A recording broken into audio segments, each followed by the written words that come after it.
D'accord? Si vous n'êtes pas content, vous changez de pays et vous arrêtez de nous emmerder. Et vous finirez en tôle, comme le précédent.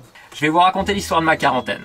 Alors à la base, je faisais une saison d'hiver en Suisse, et puis le coronavirus a frappé, donc comme tous les autres, je perds mon boulot et je retourne en France. Comme j'entends des rumeurs de quarantaine, je décide de me diriger vers le sud de la France, histoire de me confiner dans un endroit où il fera pas trop froid.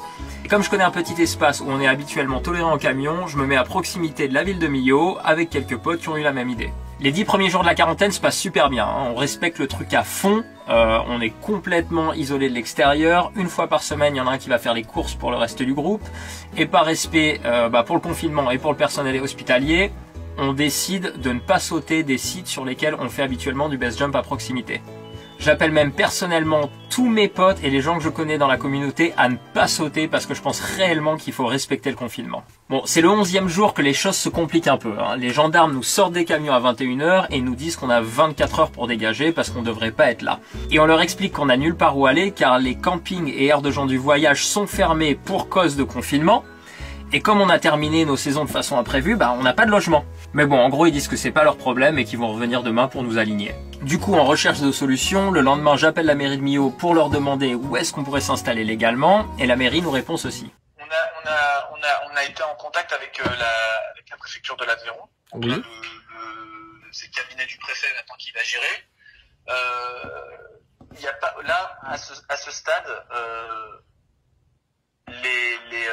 tous les déplacements étant interdits et jusqu'à nouvel ordre, vous restez là où vous êtes. Du coup, si les gendarmes viennent cet après-midi, vous leur dites qu'ils exécutent ce qui leur a été demandé par le préfet. Bon, là on était contents, sauf que 1 heure plus tard, la mairie nous rappelle et nous dit que les gendarmes sont rentrés en contact avec eux et que d'après eux, comme on n'est pas enregistré en tant que gens du voyage, cette exception ne s'applique pas à nous et donc ils vont nous dégager. Oui, mais du coup, alors c'est vrai que c'est compliqué parce que vous, vu que vous n'êtes pas des gens du voyage, c'est un peu compliqué. Mais donc théoriquement, il faut vous rendre sur un espace réservé aux camping-caristes. Ils sont tous fermés.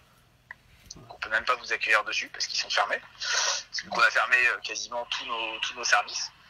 Après avoir discuté un peu avec les services et le colonel de gendarmerie qui s'est pris une souffrante par la préfète, il s'avère que les gendarmes, en fait, ils ont fait ce qu'ils avaient le droit de faire.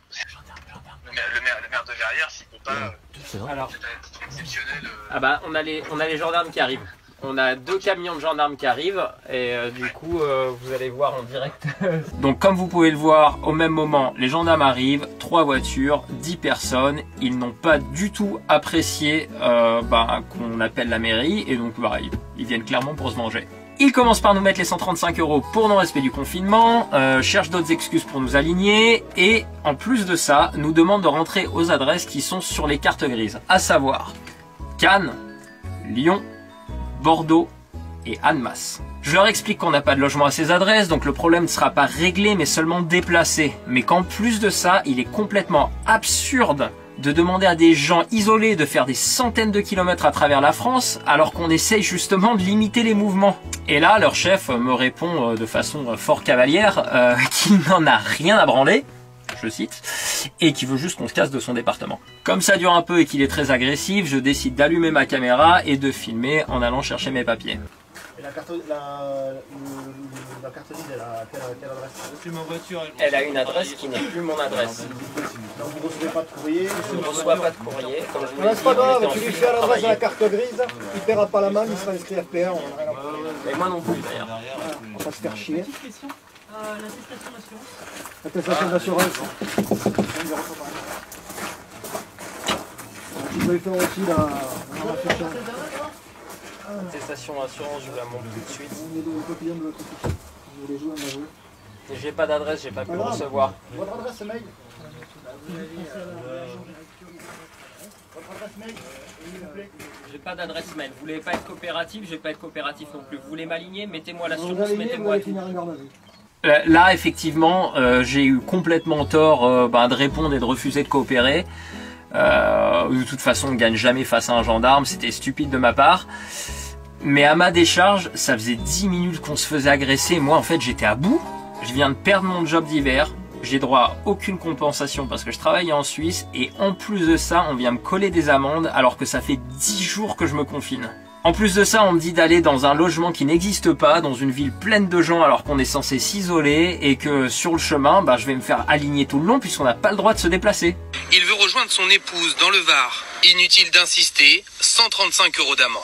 La crainte des autorités, c'est de voir de nouvelles familles rejoindre une résidence secondaire et propager le virus. Et en fait, ça me saoule parce que j'ai commencé à filmer trop tard. Et du coup, ça donne vraiment l'impression que je m'énerve et que je suis agressif et pas coopératif, alors que juste avant, on se fait agresser pendant 10 minutes. Donc, vous voulez m'aligner, mettez-moi l'assurance, mettez-moi tout. Il y en a un qui a pris 4 mois de prison pour ça. Pour le non-respect du confinement. On respecte le confinement, on pose pas de problème. Vous donnez une adresse et puis c'est tout. Lafin@gmail.com. On est respectueux, on bouge pas d'ici. On vous dit que depuis vous 10 jours. Vous quittez les lieux, vous discutez pas, c'est tout. Vous traversez la France. Vous avez traversé la France, j'en ai rien à foutre. Vous n'avez pas à discuter. La préfète a dit vous dégagez, point. On applique la loi, vous l'appliquez aussi. D'accord? Si vous n'êtes pas content, vous changez de pays et vous arrêtez de nous emmerder. Et vous la fermez maintenant. Et vous rigolez pas. D'accord? Vous arrêtez de vous foutre de ma gueule. Parce que j'ai vite fait de vous coller en garde à vue pour outrage. Et vous finirez en tôle. Comme le précédent. Alors vous la fermez, vous donnez une adresse, vous prenez bagages et vous vous cassez. Il était clair là?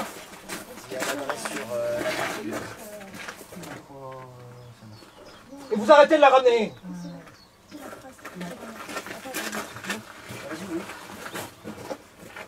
Tu fais l'adresse de la garde, tu fais la totale. Il est à vous le fourgon. Vous montez dedans, vous vous barrez. J'attends mon amende et mon passeport. L'amende vous l'aurez pas parce que ça arrivera par courrier. Super. Je peux avoir mon passeport. Non, la position. Et vous allez éteindre cette caméra de merde là. Parce que ça c'est une infraction aussi.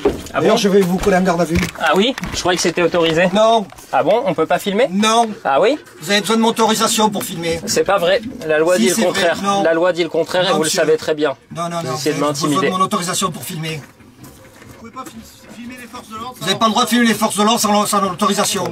Donc après ça, le deuxième gendarme me rend mon passeport et je me barre vite pendant que le chef continue à me hurler dessus et à s'énerver tout seul. On se réfugie sur un parking de supermarché et là on appelle tout le monde. La mairie, la préfecture, le numéro vert du gouvernement pour toute question liée à la crise du coronavirus. Et là en fait les réponses sont unanimes. Tout le monde trouve que la situation est absurde, que le mieux c'était pour nous de rester à l'endroit où nous étions et que même si les gendarmes ont la loi de leur côté, en fait leur action va complètement à l'encontre du bon sens.